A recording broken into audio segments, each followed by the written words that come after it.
키포인트 44번 간병보험입니다. 마지막 키포인트입니다. 간병보험의 정의는 장기 요양 상태, 일상생활 장애 상태, 중증 치매 상태가 되었을 때 간병비, 필요한 간병비를 지원하는 보험이 바로 간병보험이죠. 뭐 파킨슨병이나 루게릭병 등을 보장하는 상품도 판매가 되고 있고요. 생명보험회사, 손해보험회사 두 군데서 모두 판매가 하고 있습니다. 뭐 이름은 명칭은 뭐 간병보험이라고 하기도 하고요. LTC 롱텀 케어입니다. 보장특약, 치매보장특약 뭐 이렇게 다양한 명칭으로도 판매가 되고 있고요.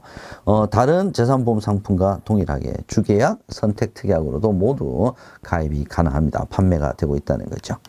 종류를 한번 살펴보게 되면요. 간병보험은 크게 공적 간병보험이냐, 민영 간병보험이냐.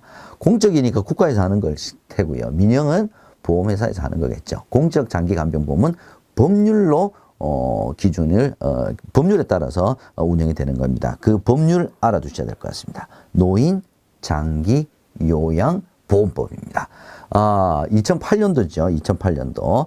그래서 2008년도부터 노인 장기 요양 보험법에 따라서 운영되는 것이 공적 장기 간병보험입니다. 그래서 대상은 만 65세 이상 노인, 그리고 65세 미만자라도 노인성 질병을 가지고 있다면 65세 미만자도 대상이 됩니다. 그래서 장기 요양 인정 점수에 따라서 등급을 판정합니다. 등급. 그래서 1에서 5등급, 그리고 인지 지원 등급, 이렇게 해서 등급에 따라서 어떤 서비스를 국가가 뭐 재가급여 서비스를 제공할 것이냐, 시설 급여를 제공할 것이냐, 바로 이 등급에 따라서 지원을 해주는 것이 바로 공적 장기 간병보험입니다. 민영 장기 간병보험은 보험회사들이 간병보험으로 판매를 해서 주로 정액 보상 형태로 2003년도부터 팔고 있습니다. 누가 먼저 시작했습니까, 그러면? 이것이 문제 나오죠. 공적 장기 간병보다는 민영 장기 간병보험이 더 먼저 시작이 되었습니다. 가입 가능 연령은 30세 이후고요. 보험 기간은 대부분 종신입니다. 종신. 일부 뭐 80세 만경도 있지만 종신이다. 이렇게 보시면 될 것 같고요. 갱신형, 비갱신형 다 가능합니다. 다만 피보험자의 사망, 간병연금 수령 종료, 그럼 더 이상 간병보험이 필요 없겠죠. 이럴 때는 계약이 소멸된다라는 점 알아주시고요. 우리나라에서는 아직 간병보험에 대한 위험률 데이터나 이런 것들이 좀 적기 때문에 위험률 변동제도라는 것을 채택을 하고 있습니다.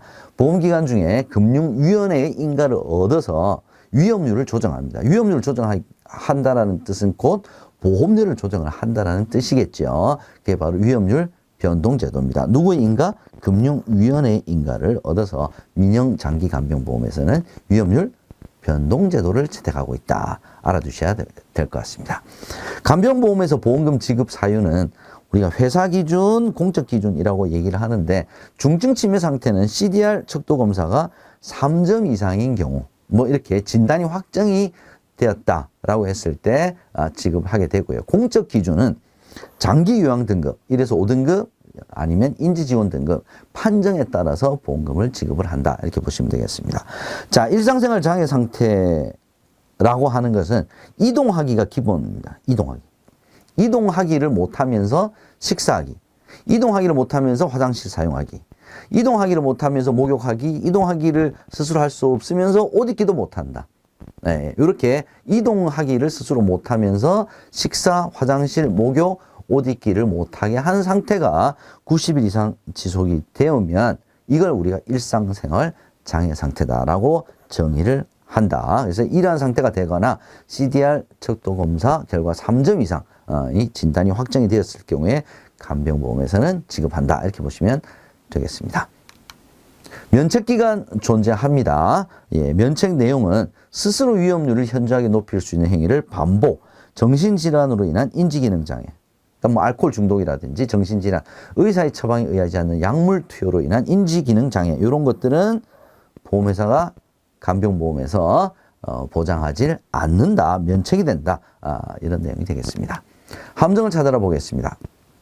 미정장기 간병보험은 보험업법상 생사혼합보험에 해당이 된다. 간병보험은 재산보험이고요. 재산보험은 보장성 보험이죠. 그죠? 예. 두 번째, 우리나라는 보험업법에 따라 노인장기 요양보험제도가 시행된. 노인장기 요양보험제도는 노인장기 요양보험법에 따라서 시행이 된 거죠. 세 번째, 공적 장기 간병보험은 질환 정도에 따라서 단일 급여를 지원하는 것이 아니죠. 공적 장기 간병 보험에서는 어떻게 지급한다 그랬습니까? 점수, 인정 점수에 따라서 등급, 1에서 5등급, 인지 지원 등급, 등급에 따라서 급여를 지원하는 거죠.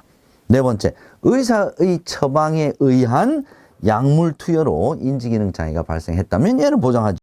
의사의 처방에 의하지 않은 약물 투여로 인해서 인지기능 장애가 발생했다. 얘는 보장하지 않는 거죠.